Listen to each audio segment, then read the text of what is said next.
That part. All right. All right. Welcome back to the IOY podcast. Today, got a new guest on today, man. Go ahead and introduce yourself.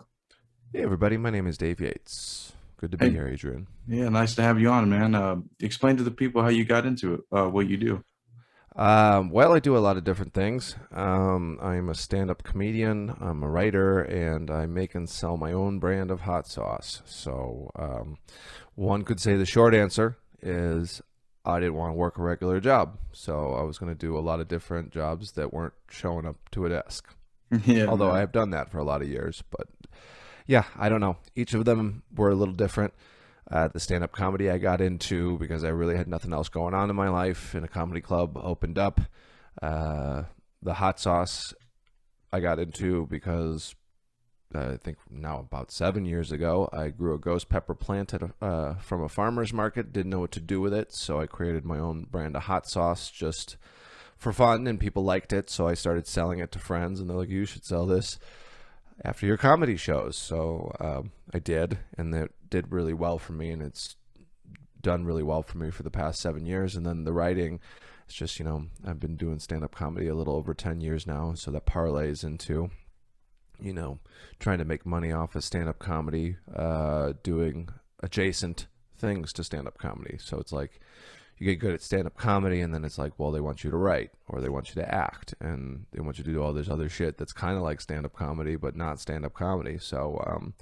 So yeah, it's just it's been a nice ride, a lot of ups and downs, but I've been able to make my living doing the thing I love to do for the past 2 going on 3 years straight now. So Yeah, see, I really like that. You know how you all those things, you kind of just fell into, but they all, work together, and kind of help you with the outcome, with comedy, selling, your hot sauce after, people want to try that, and then the writing, they all come together, so like that's really interesting, what so what's the show look like for you, when you go and do a show, with your hot sauce and everything, like how does that look like?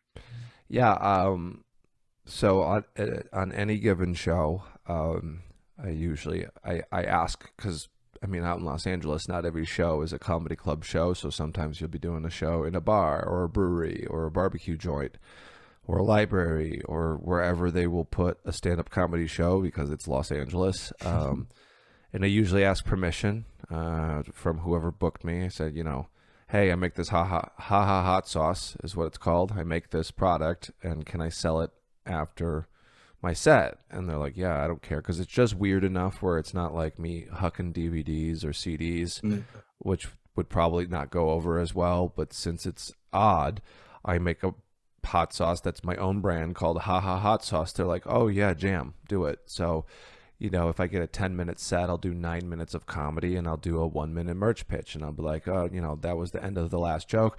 I make this hot sauce called Ha Ha Hot Sauce, and you can buy it if you want. You can use it as mace. I don't care. I write just dumb jokes about it. Yeah, yeah. And then it turns a show where someone will try to pay me in a drink ticket or like, beers, and I don't drink. So it's like I'll make, like the other night I made $70 just selling hot sauce. Damn. So it's like, I mean, it's not a shit ton of money, but it's better than not getting paid to do stand-up comedy, which is sometimes a lot of what it is in Los Angeles. Now, when I tour the country doing comedy clubs, it's like you get a base rate, you show up to the club, they give you food, they take care of you like you're a human being most times. And the audience comes because they're there to see a comedy show, So, I mean, every environment's a little different from between Los Angeles and what people would call the quote unquote flyover states, like Illinois, where I'm originally from, or Indiana, Nebraska, things like that. Like it's just different, So I show up and I try to be of service to the people who paid for a ticket. I'm trying to give them an escape that won't kill them, which is, the 90-minute show that I'm a part of, whether I'm the opener or the headliner. And then, afterwards I try to make money, and that's just the long and short of it. Some people don't like being a salesman, and I get it, but I've also done it my whole life. Like, I mean, I've sold cell phones, I've sold advertising space in magazines, I've sold drugs, So, I mean, I've always been a salesman. It's just I have a product that I enjoy selling, which is my stand-up comedy and subsequently the hot sauce. So, I mean, I'm a stand-up comic first, but I also do this thing that helps me survive, you know, and if it was a choice between the stand-up comedy and the hot sauce, I would choose the stand-up comedy because that's what I love to do. So the hot sauce is just a thing. Like, could I grow the business bigger and get it on store shelves? Sure, but it's like that would take up my life, and I don't have a lot of time to dedicate to that, and that Yeah. will always be there. So Yeah. it's just kind of like a cushion. Yeah, for sure. Because you can definitely, like say in the future, it does, start taking off a lot more than you expected, so then now you can get like a partnership or you can have someone, run all that kind of shit, you know what I'm saying? And then but you're still a part of it, but you're not on the daily activities, because like you said, you're a busy man, so and at the same time, you said you're a comedian first, before anything else, so like you said, you can have that income coming in, but that'd be, something you could actually absolutely do, and it's cool, like to just, you can like literally do anything, because I think I seen like, you were doing some online, what is it, comedy shows and stuff, so I mean, how, Yeah, how did that, how did I've that done go? Zoom shows. Yeah. I mean, it's fine. I mean, it's just different. It's entertaining. So, I mean, during the pandemic, people were looking for ways to support. People wanted a way to laugh without going out and being inside of a comedy club. So, Zoom shows were born. I mean, I do a joke about it. Like, it's fine. It was fine. It'll continue to be fine if it exists, Yeah. depending on the way the world shakes out. But, I mean, it was no replacement for being in front of a live audience and being in the room, because it's like the human element. There's a barrier, there's an electronic barrier. Like, you and I are not sitting in the same room right now, so we could have a conversation and stuff like that. But it's different Yeah. when you have combined energy in a space. So, online comedy was fine. I did it. I'll continue to do it if I get asked to do it. I'm always grateful to perform for anybody, but it's just not the same. Yeah, for sure. I mean, so how was it kind of set up? Was it just like it would show you and then would you even see Sure. the audience at all? Well, depending on what your preference was, like if you've spent time in the Zoom space, anybody listening, I personally would just do gallery view, and so all the different cells would pop up of whoever's in the room. Some shows let the audience be unmuted. Some shows kept them muted, so you couldn't really hear laughter. Some would designate only a few people as the laughers, the ones that they knew weren't going to flush a toilet during the show. I mean, that's the thing. Like, I've heard people, "What's for dinner, ma?" And it's just like, so it's a different space, Yeah. and people are just trying to be people, but it's if you're going to take a shit while I'm doing stand-up comedy, I mean, I guess that's fine. Yeah. But at the club, you would just walk and go to the bathroom and take your dump and leave, not take your cell phone into the bathroom and flush a turd while someone's performing. So, I mean, that's, That's the that's, difference. yeah, I mean, and I've performed in every circumstance under the sun, and it doesn't bother me. Like, I should be able to work no matter what. I'm not saying I'm always going to kill, but I should be able to deliver, as a professional in any environment. Yeah. How did you, when those obstacles did come, to say when you heard someone flush the toilet, like how would you like tune that out? I mean, you have to address it. You can't just tune out a turd flush, man. Like, you have to be like, well, that's indicative of how my set's going. There's my career going down the toilet. So as fast as you can fire off things to diffuse the situation. Because what am I supposed to do? Just pretend like I didn't hear that? I Yeah, mean, then yeah. that's weird for the audience. Like, then they're like, we all heard this. Or did you hear it? Because if you didn't hear it, we're going to be stuck on that sound in our brains until you address it. Yeah. It's just the same as in like a real room. Especially now, especially like creeping out of COVID, going back in, whatever, wherever we're at in this quarantine life. I've done shows and like someone will cough really loud and everybody gets real tense and you have to say something. You have to be like, man, that's a real bold move, coughing all willy-nilly like that, coming out of this shit. Are you serious?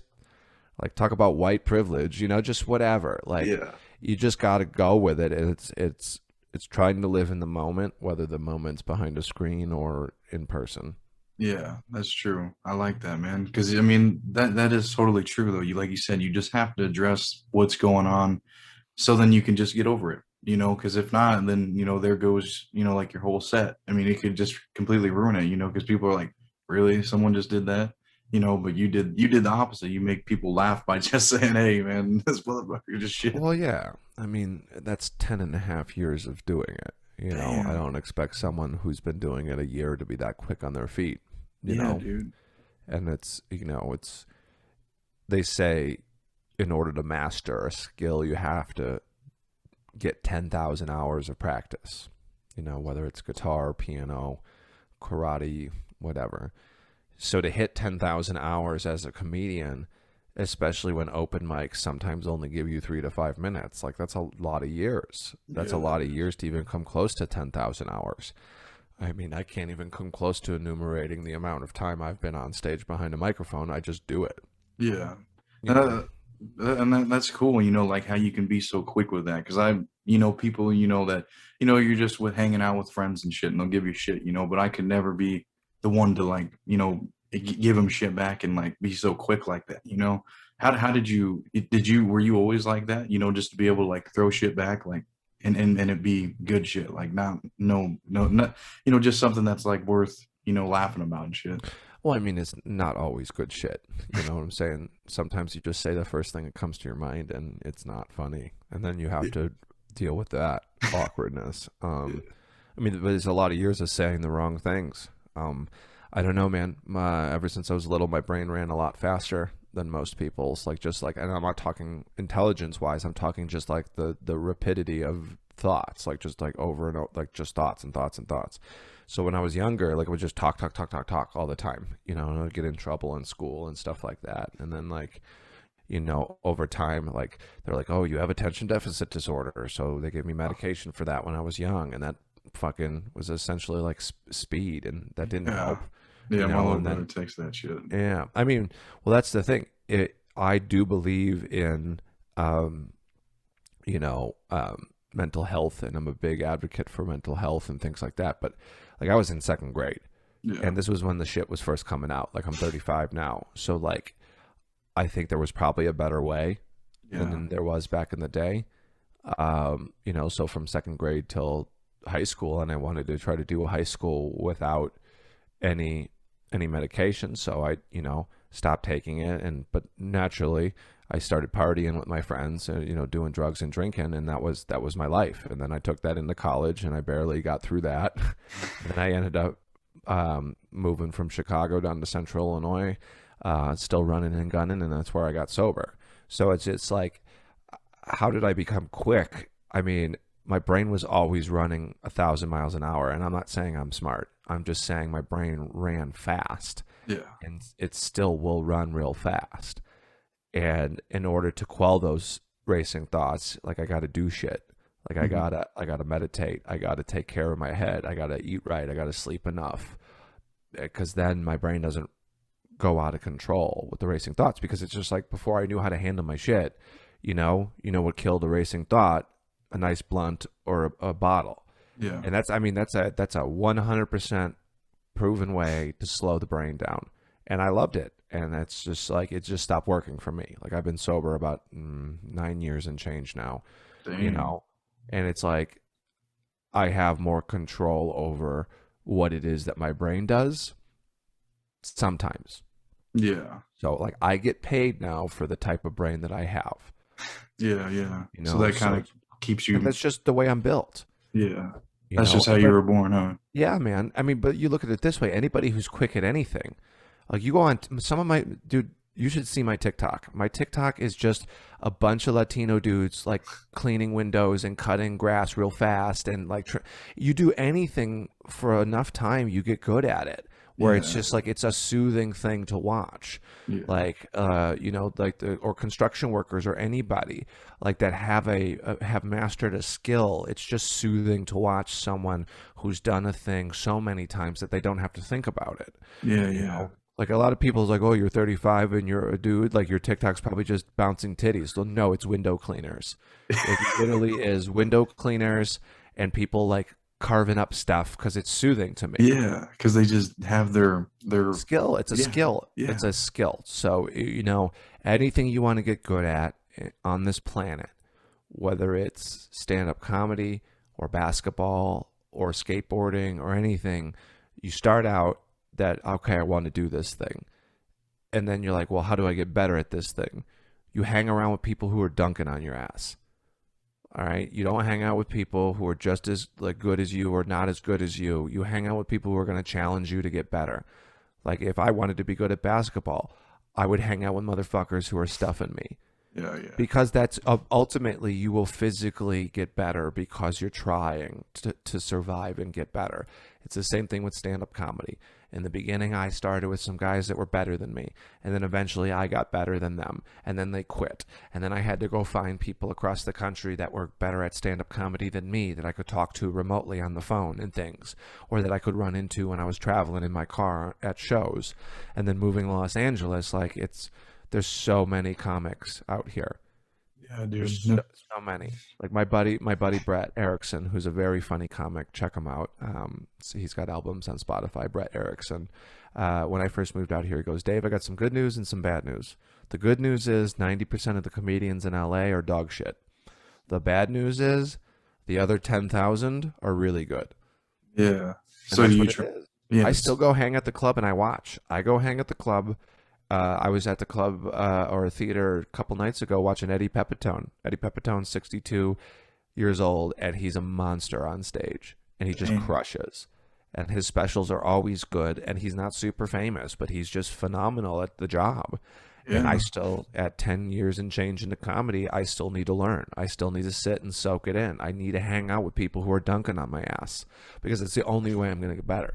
Yeah, because you can always be better, and that's good that you do that, because once you start thinking that you're a know-it-all and all that shit, man, you're gonna top out and you're gonna start falling down. So I mean, why would you just gotta keep learning and growing? That's good that you do that. I like that you said, you put yourself around with people that are very high skill, because if you're around all these people below you and shit, that, then you're gonna be up there, but you're gonna start falling down with them, after, a certain amount of time, because you're just doing the same shit. You're not furthering your knowledge. Yeah, there's no challenge anymore. Like when you become stagnant, you stop moving, Yeah. and what's the point? Yeah, exactly. And how was it, I guess, when you were down on that level, when you were first coming up, how was it when you It first was entered? just fun. I mean, it was just fun. It was just fun to write stupid ideas and then take them on stage and get laughs sometimes. Yeah. I mean, it was fun to bomb and not do well and have friends to talk shit about it with afterwards. I Yeah, mean, yeah. when I started, I was like the weak guy. Like I started comedy as a way to like quit drinking, and then so I would sell weed to the other comics and then I would get stage time, Oh, you well, know. there you go. So, but then, I ended up I ended up drinking again after like a year of stand-up comedy, and I lost everything again, DUI, all that other shit. And I was like, well, I got to get sober. Yeah. So I came out of rehab and I went to the comedy club to thank the owner for coming to visit me while I was in the hospital. And he's like, hey, do you want to do a set? And I'm like, yeah, sure, I'll do a set. And then meanwhile, in my head, I'm like, what if I'm not funny anymore? Because I only got on stage high. And this is no judgment on anybody who smokes or anything like that. I'm a big supporter of cannabis, and if you party, if you eat acid, like live your life. But for me, like I couldn't do it anymore. Like I couldn't turn the switch off, so I would do it to excess. Yeah. So that first night he asked me to get on stage, I was completely sober. I was very nervous. And until those first two jokes hit, I knew this is what I had to do for the rest of my life. It's just because I'm like, okay, I'm still funny without any substances in me. And this is all I have left. Like I literally had nothing left in my life. I was living in a shitty apartment in central Illinois, and all I had was stand-up comedy. So, I got sober. I was making pizzas at a pizza place, and then eventually got a nice sales job that traveled around the country. So I did that for a few years, and then I had a girlfriend at the time, and she ended up cheated on me and whatever, and broke my shit apart. And I was like, I'm getting the fuck out of here. So I saved up money for a year. I saved about 9-10 grand, and I was like, I'm going to Los Angeles. Fuck it, because there's no winter there, and there's winter in New York. So I was like, I'm going to LA. So and I've been in LA about 4 going on 5 years now. Damn. So, you know, you just sometimes pain is a great motivator for growth and change. And so, like, the pain of trying to get sober, I use that to do stand up comedy. And then the pain of getting my shit broke apart was enough motivation to get me out of middle of nowhere Illinois, because I was working, like I was working casinos and comedy clubs and things like that, and there was no reason for me to leave if I didn't want to grow. You Yeah. know, my rent was $350 a month. Like, Yeah, I bet it's a lot different in LA for the oh price yeah, change. yeah, man. Like you ain't like you're paying a minimum of $1,000 a month to live in anywhere in a room. You know, like studio apartments in LA cost $1,300-$1,400 a month. Yeah. Yeah. So So it's pricey. yeah, but there's no ceiling here. You Yeah, know, dude. there's no ceiling. On Yeah, and any that given day, you're gonna walk by a bum pissing on himself and someone driving a Ferrari, like at the same moment in time. So that's there's a no ceiling. yeah. That just goes to show, yeah, right there. And I mean, I like that, you like you said, you had to go through some pain, to really get to where you are now. And some shit just, you don't expect these things to happen, but when they do happen, it's just like, why not? Why shouldn't I move to LA? Why shouldn't I do these things? Because now you have the opportunity. You were kind of held down, you know what I'm saying? Like you thought that like, why would I move out there? I got good shit going on here, but then you think, why would I not? Like I got this opportunity to move now. I have nothing going on here now. You Well, know what I'm people saying? people don't leave because it's comfortable, Yeah. And once right? you get comfortable, None of us like being uncomfortable. yeah, that's We true. don't. We don't. But sometimes life hands you uncomfortability, and you got to do stuff with it. Yeah, like I have friends that have never left where we grew up, and that's fine. And they're married, and they got a house, and they take pictures of their manicured lawn and shit, and that's dope for them. They seem Yeah. happy. I was never going to be happy with that, and that's just me as a person. All right, and your podcast is called Invest in Yourself, and the only thing we can really control, I always believe, we have an invisible hula hoop that surrounds us, and anything inside that hula hoop is what I can control, and that's essentially me and the way Yeah. I carry myself. Anything outside of that hula hoop is people, places, and things, and I have no control over that.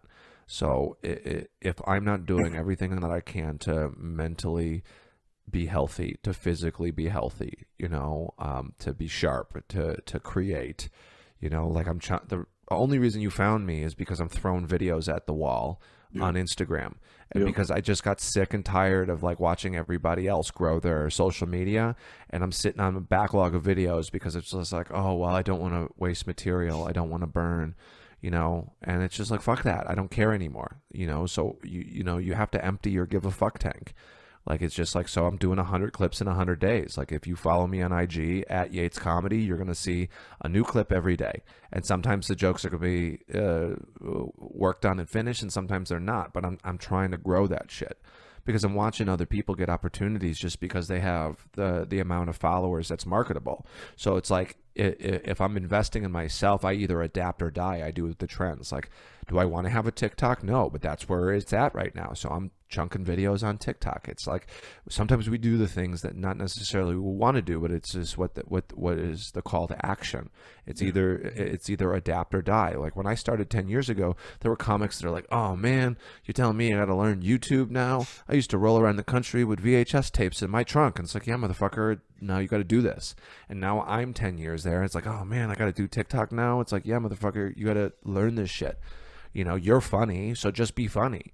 And it's sometimes discouraging. Like you're looking at TikTok and you got people popping pimples and they got like 10 million subscribers, and here I am. It's like, here's these jokes I work really hard on. And it's like I got fucking 70 followers, Yeah. but that's not it. It's like you work on the things you can control that are within your hula hoop. So mentally, physically being better, creating, and then it's preparation meets opportunity.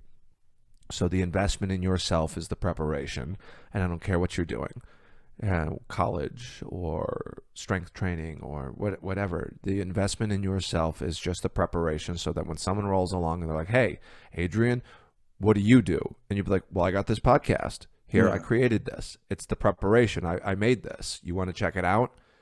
And that's the same thing with me. If I run into someone famous and they're like, "Man, I like you. Like, what do you got? Do you have a pilot?" "Yep, here it is."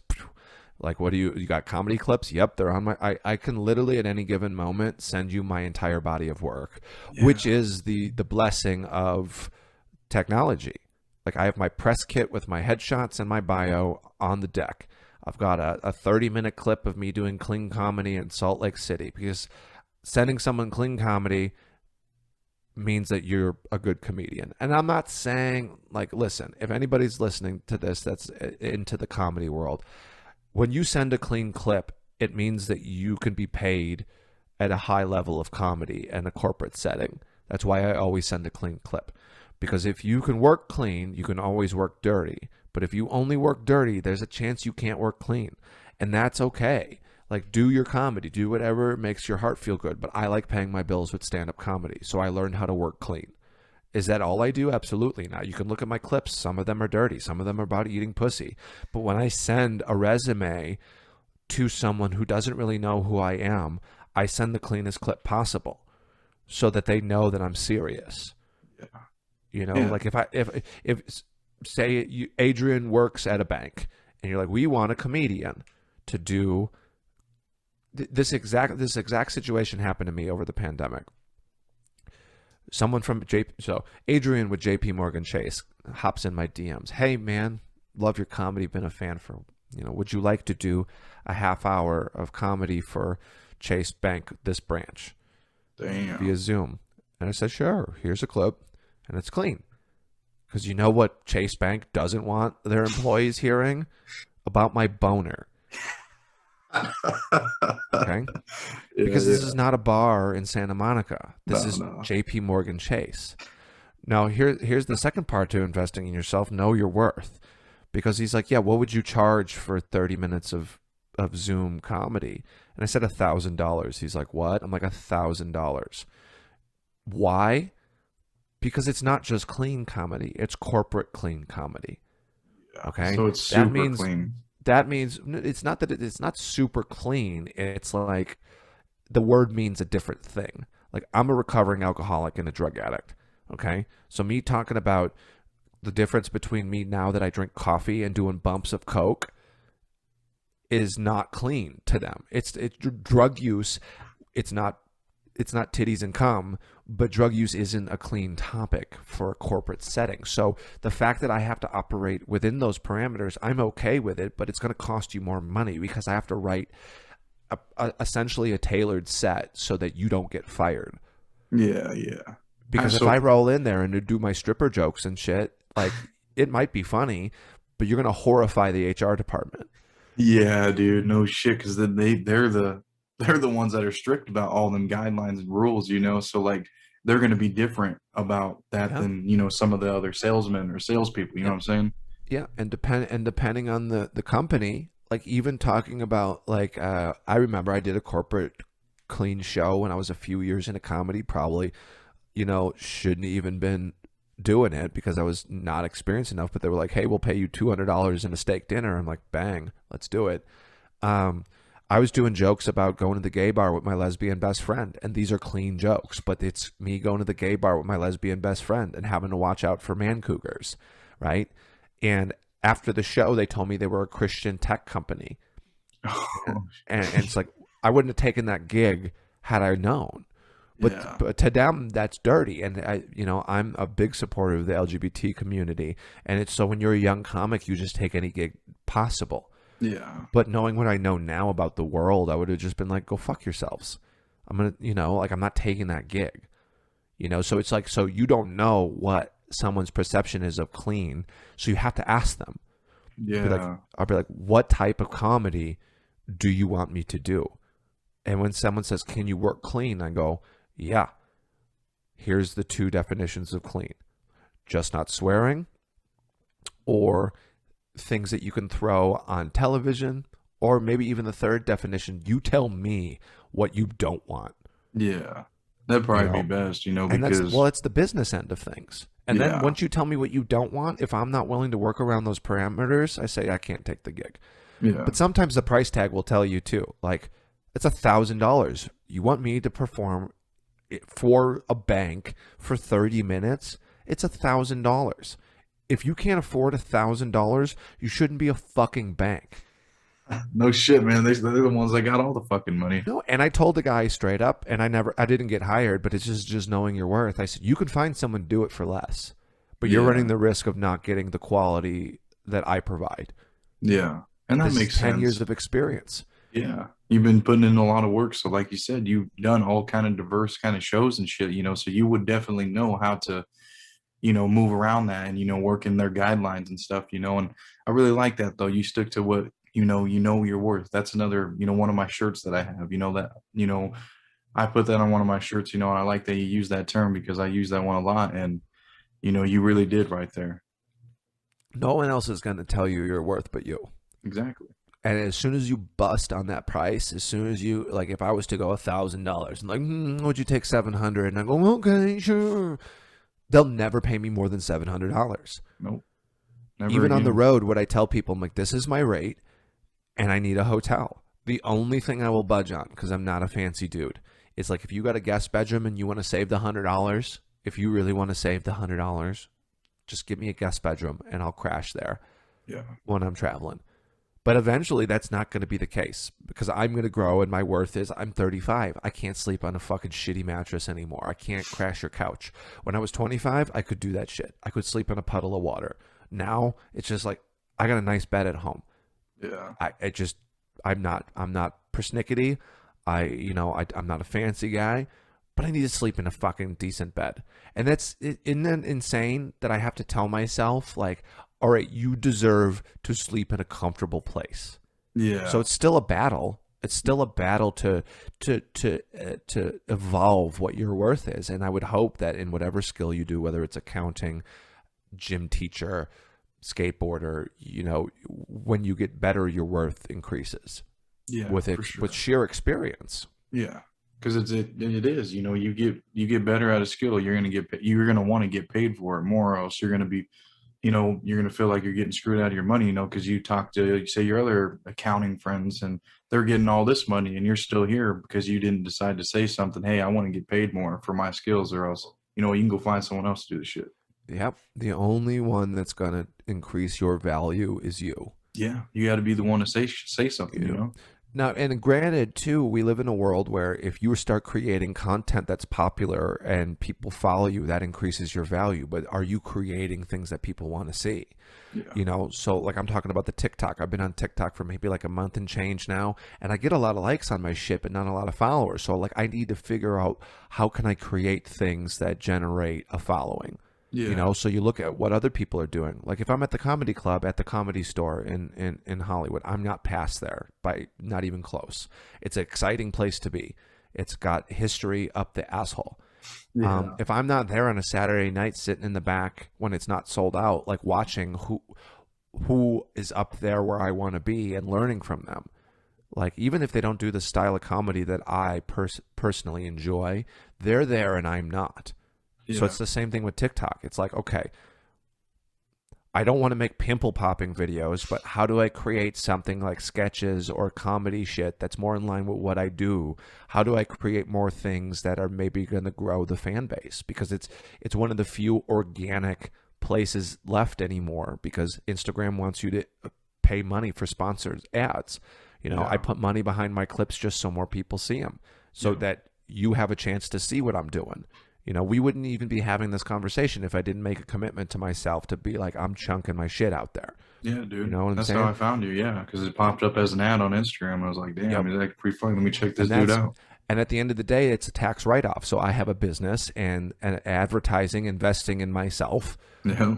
The $20, $30, $60 that it costs to push a clip, I write that off at the end of the year. So I go to my accountant and I go, hey, I spent $1,000 in Facebook ads.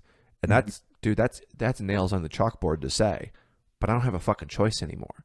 Yeah. Like if I would have been chucking these clips maybe 5 years ago when it was still the Wild West, where Facebook hadn't really figured out how to fucking throttle your shit, I would have been fine. Like I've grown the slow way. Like I've only got a little over 3,000 followers on Instagram. It's just because like I tour the country, I meet so many people, and when I sell my hot sauce, hotsauce.com, always be closing. When I sell my hot sauce, I say if you don't have any money, that's fine. Just click your thumb and follow me on Instagram. So I've grown the slow way. I've shook the hands, but Yeah. it's not fast enough growth anymore.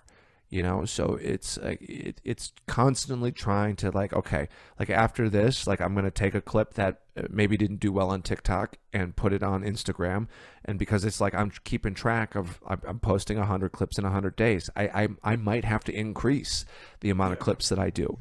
I'm still learning, and it's uncomfortable to learn because it's like I get mad and frustrated with myself because I don't know a thing perfectly right away. Or I look at other comedians who have posted clips on TikTok and they've blown up, and it's like, man, maybe my shit's not good enough. But clearly it is. Clearly it's the battle between the ears, because it's like we wouldn't be having this conversation. Like if you watch my clip and I bombed and you're like, man, that guy's dog shit, you wouldn't have sent me a DM. So it's like, so the proof is there. Like I got to get out of my own head and just do the work. Yeah, for sure, man. Because you do have good content, and I like it. And that's why I was just like, okay, let me go to his page, and I went through, and I was like, okay, hopefully he actually has like little clips so I can see more. And you did, so I was like, okay, I'm gonna check it out. And then I seen you have Hot Sauce podcast. I was like, okay, this is interesting. He has a lot of shit going on. So yeah, I gave it a follow, and I messaged you, and I was just like, let's see if I get any response back. Yeah, man. And no one's too good. No one's too good to sit down like this and talk. Yeah. Like you listen to any interview with Kevin Hart about him coming up, he said yes to everything. I mean, within reason. I mean, obviously, like, like you seem like an all right dude, but I didn't know. Yeah. You're like, do you want to do this podcast? And I'm like, okay. And then you kept following up. You're like, hey, reminder, we're doing this. I'm like, I know. Like, but also that means you're on top of your shit. Yeah. And so it's like, I can give anybody an hour of my time, because regardless of how many listeners you have, there's a chance that one person hasn't heard of me. And it's a good chance. I am nowhere near famous. You know what I'm saying? So it's just like, this is, again, and taking an hour out of my morning to sit and talk to you is investing in what I do. Like, I'll shamelessly plug the hot sauce, but I do it in such a way where it's not fucking hacky. It's not the only thing I'm talking about. Yeah, no, I feel it. That's what I was going to kind of ask you too, more about the hot sauce, because I want to know, like, a little bit more about like how it came about. Like, were you just grew a fucking plant? Literally, that's it. 100% the story, man. Like I was living in Central Illinois, so if you're familiar with the Midwest, like I'm in Nebraska. I was 2 hours south of Chicago. Okay, so it's cool that you're in. I work the Omaha Funny Bone from time to time. Oh shit! Yeah, if you ever come by, man, I'm gonna go for sure. We'll be there probably in the next year or so. Like I opened for a buddy of mine who's more famous than me, so I go where he goes. But legitimately, like I bought a ghost pepper plant at a farmer's market. I didn't know what to do with it because the peppers are hot as shit. Yes, you can't just eat them. So I was like, well, I'm going to teach myself how to make hot sauce. So I watched some YouTube videos and came up with my own recipe, and I put it in a bottle, and my friends liked it. They're like, this tastes really good. And I'm like, oh, cool. They're like, well, you should try to sell it. So like I was just getting on the road at the time, and I was, I had sold t-shirts and whatever. Yeah. And I'm like, well, I'm going to see if I can sell this fucking hot sauce. And so I was getting on stage. I'm like, it's called Ha Ha Hot Sauce. And there was no label on it at the time. It just literally looked like this, a bottle with no label on it. Yeah. People came up and they were buying it from me. And I was like, oh shit, this is legitimate. So I kept making it, and then I invested money. My buddy Carl Slagle, he's an artist in Central Illinois. He designed the label with the laughing pepper, and then cool. Like I was putting paper labels on these bitches.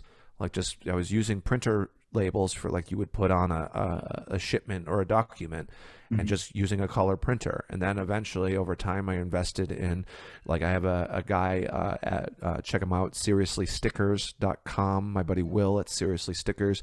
He heard me on Kill Tony talking about the hot sauce. He's a fan, and bought a bottle. He's like, hey man, I make stickers. If you want to trade product for stickers and some advertising. And I said, absolutely. So Will and I have become very good friends over the past couple of years, and I promote his business wherever I can. And, seriouslystickers.com. If you're looking for stickers for a podcast or whatever you're doing, you can talk to my buddy Will, and Will will take care of you, and he makes quality product. So it's like keeping the money in the family. So he invested in me he's like, man, your labels suck. I can give you like a glossy label that's not going to break apart on people. And all I ask from you is some free hot sauce and some advertisement. So every once in a while, I'll cut a clip on IG about his sticker company. And if he gets a couple new customers, that's what it is. Again, it's a everybody eats mentality. Yeah, for sure. You got to help each other out. Yeah. So the people you fuck with invest in them, and invest in yourself as much as you invest in the homies.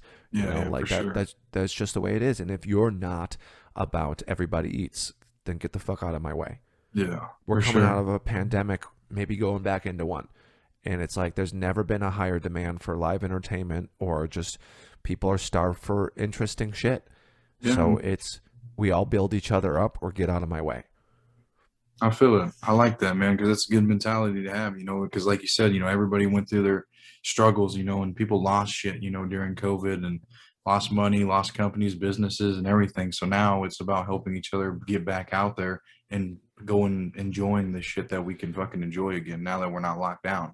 Yeah, man. And it's just we're all very similar. I mean, I don't care what you believe in, it's just we all need each other a lot more than we realize, Yeah. you know. And it's like, I mean, you live in fucking Nebraska, you know what it is. Yeah. There's some people that probably don't believe the way you believe. Yeah, for And sure. there's a lot of harmful people on the planet, Yeah. but it's like if you're creating stuff that's for the greater good, if you're trying to put love into the universe and you're Yeah. trying to surround yourself with people who create that same thing, it don't matter what they're doing. Yeah, for sure. And that's why I like that because, and now that I can do this shit online, I don't just have to, mess with people in my town or, the state for that matter, and going to travel, as me being a new guy, I can do shit with you from California and I can, get to talk to different people that actually have that perspective on wanting to invest in themselves and like have the kind of same mentality to like you said, you couldn't do no, 9 to 5, grass mowing, shit like that. You know what I'm saying? Like, because that to me, like that would drive me crazy. I couldn't do Sure.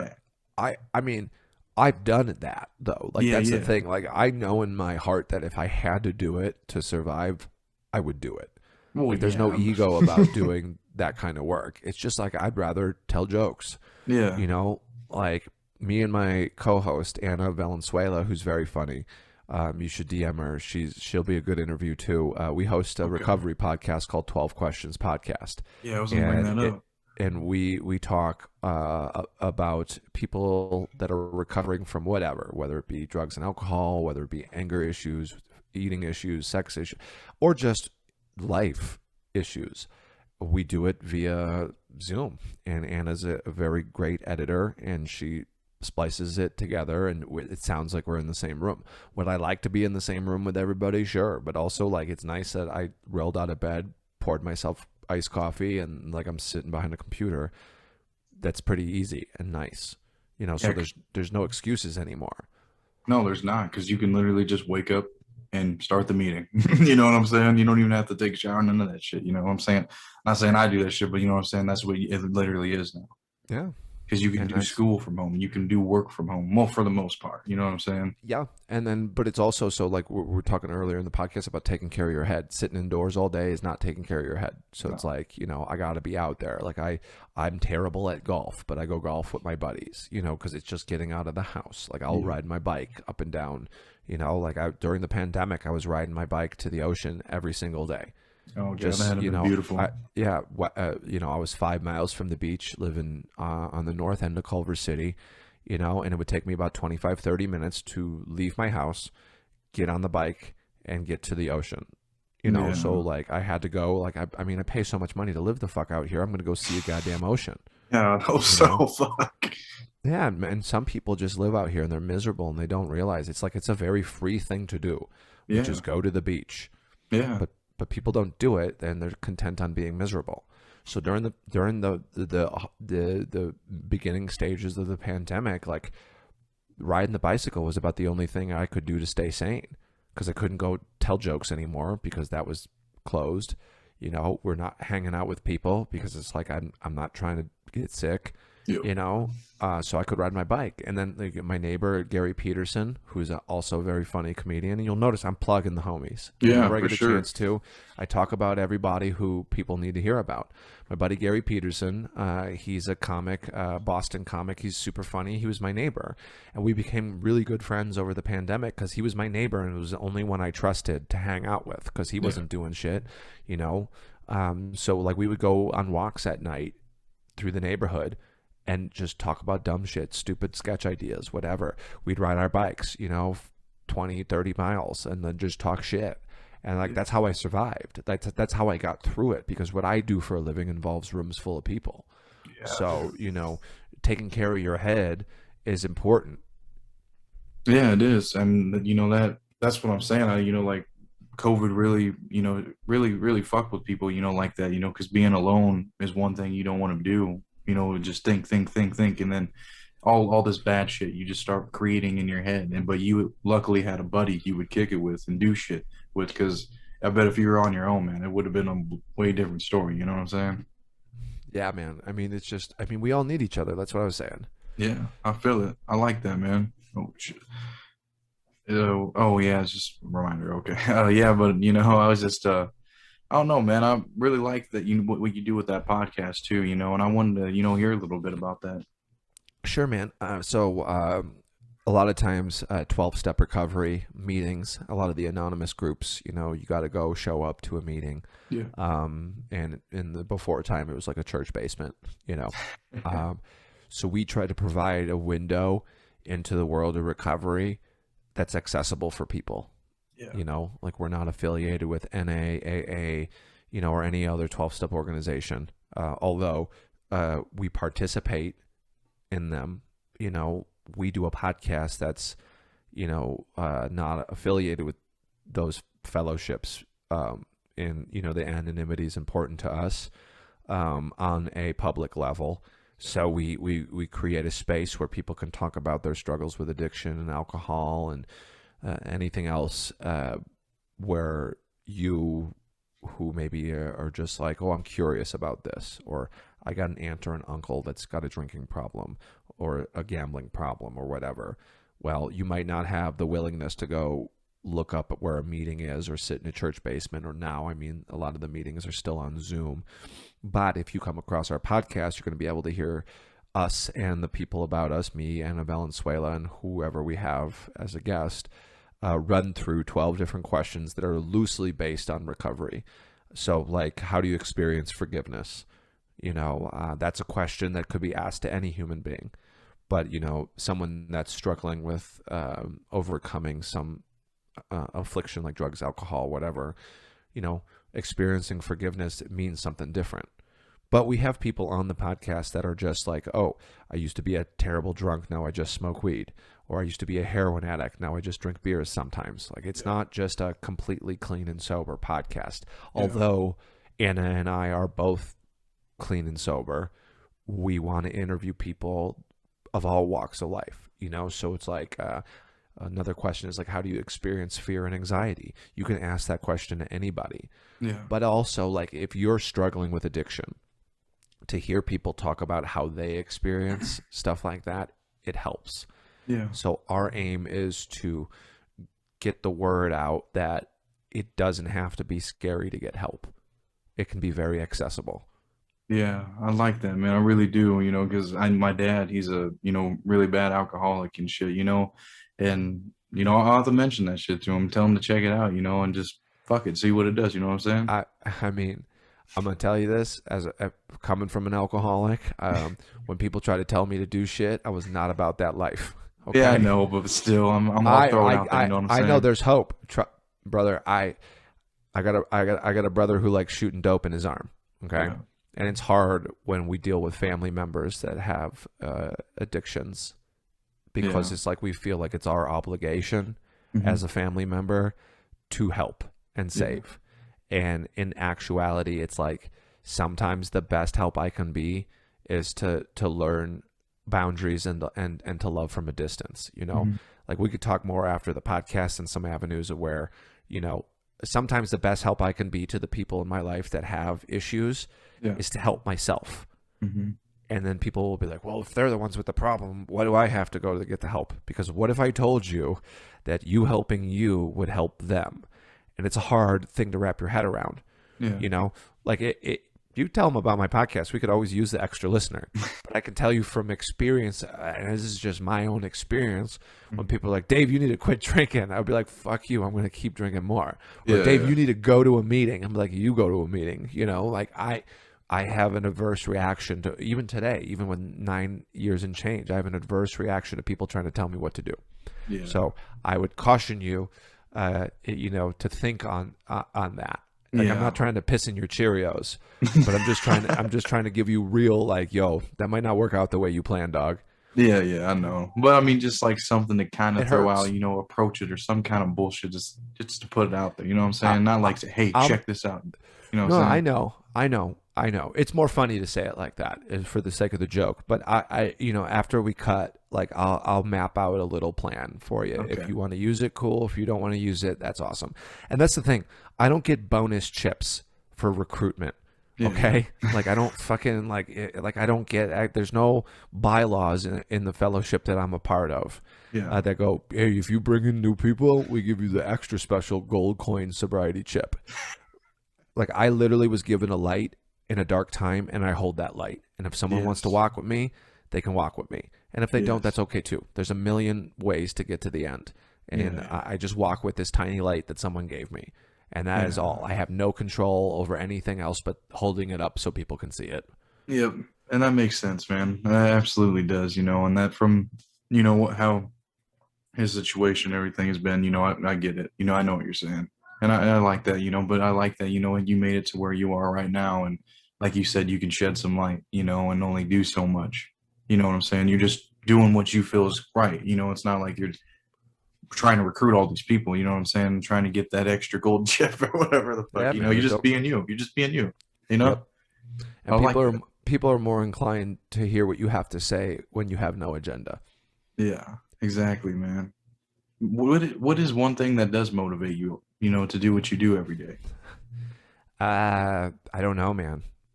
There's really no one thing. Like, I get up and I try to do the best that I can with the day that I have in front of me. There was a long time that I was a taker and a thief and a liar, and I wake up in the morning and I try to not be those things. Yeah, I try to be of service to people. I try to say yes to things. I try to help people.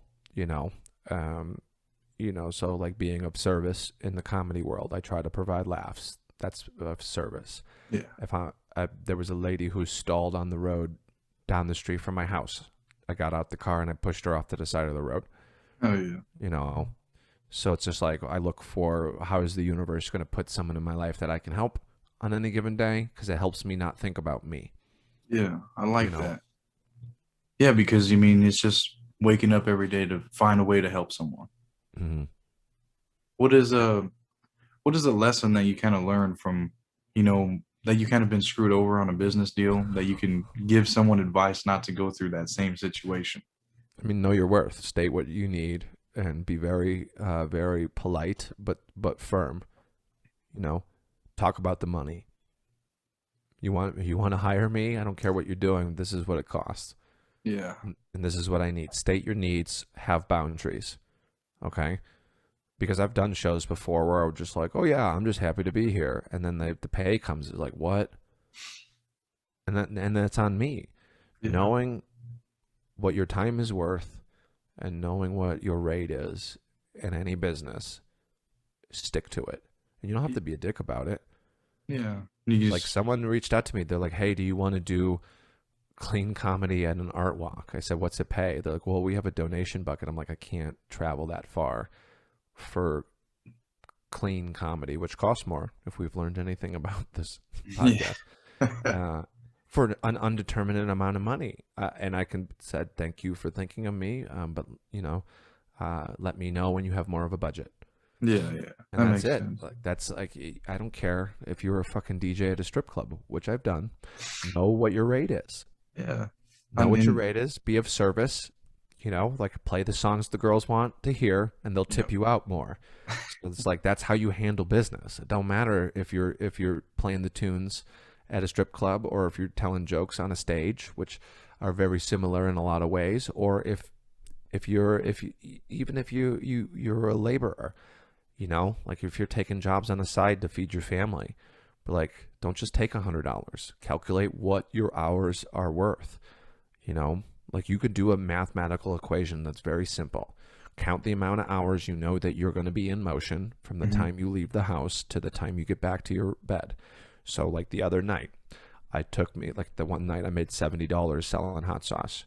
It was about 5.5 hours worth of me not being at my house. Yeah. All right, divided by 70 divided by that was about $14 an hour. And that, that's close to minimum wage. That's not a Yeah. lot of money. But anything less than that, I can't do. Yeah. I need to be making minimum wage money to do the thing I love to do. Yeah. Okay? Because otherwise I'll go get a job at the fucking grocery store. Yeah, no, I like what you said, you just when you're coming up, you got to know your worth, kind of right off the bat, you know what I'm saying? Because like you have to, But don't you, oversell it either. A lot yeah, of people no, not by fucking any a means. year or two into comedy want a couple $100 for doing stand-up when your shit's dog shit. Yeah, yeah, Don't overvalue yourself either. Be humble. Ask people. Like, be humble enough to ask the people who are doing the job that you do that are maybe more experienced, what should I charge for this? yeah, Talk because about the money. yeah, because I mean, like you said, you can't just be happy just to be there. Obviously, yeah, it's great, but you want to be making some kind of money, at the beginning. Even if it's fucking $5. Yeah, you're probably worth $5 when you're Sometimes in starting. the beginning, you're not going to make money. Like, Oh, that's the thing. yeah, yeah, yeah, With stand-up comedy, sometimes it's like, how do I get hired if I don't have any experience? yeah. You So know, then you have to go and get that, just like a college education, or that doing and those that's the most programs. dog shit thing in the world is that they sold us on the idea that we have to spend $50,000 in order to get hired at a company, and then we spend $50,000 and the company's like, well, you don't have any experience, I can't hire Yeah, you. that's Okay, what's so you're gonna fucking have to figure insane. out a way to hustle, slang drinks at night, and then do Hmm. an internship. I mean, that's unfortunately that's what it is. You know, Yeah, I hardly tell anybody you should work for free at any job. But if it's something you really want to do, you have to find a way to make it work. yeah, Okay. Like I've got a writing job right now where the budget's not really there. I make enough money on my own, and they're willing to promote my business in front of more people. yeah. Okay. So there's gonna And be some outcome to it. You know what I'm and so saying? that, but if it was just show up, sorry, you're not going to get, I might not take the gig. Yeah, Saying no to stuff, learn to say no. You don't, I mean, this whole like, the grind, bro, that grind, bro. It's like grind smart, not hard. yeah, That's it. Grind, but grind smart. yeah. Because it goes back to quality over quantity. You know what I'm saying? You can have all these podcasts, like say like me, but you want to have quality guests too. You know what I'm saying? That really are into it. Really are into the podcast. Just like you showed up, you really gave a good talk and shit. You know what I'm saying? So I was like, yeah, this is a great guest. You were a great guest, man. I appreciate it, dude. Thanks for having me. Yeah, well, I appreciate you taking an hour out of your day to come on and spend with me, man. Yeah, man. And then if anybody's listening, these are the things how you could support Dave Yates, the comedian. HaHaHotSauce.com. It's delicious hot sauce. I sell them for $10, and I will ship anywhere in the country. You can follow me on social media at Yates Comedy, Yates Comedy, Instagram, Twitter, TikTok, all the things. And I have an album up on iTunes called One Long Merch Pitch, which is essentially the comedy. I do all the comedy and then I pitch the hot sauce. So One Long Merch Pitch on iTunes or Apple Music. And you can hear me on Sirius XM Radio. So that album is up on Sirius. Yeah, well, everybody go check him out. Be sure to check everything he got out. I'm gonna have to check out that hot sauce for sure. And you got a website and just order and it ships here. Yep, HaHaHotSauce.com. All right, yeah, for sure, man. Well, thank you again for coming on. You're welcome, buddy. Thanks for having me. Peace. Oh yeah, see ya.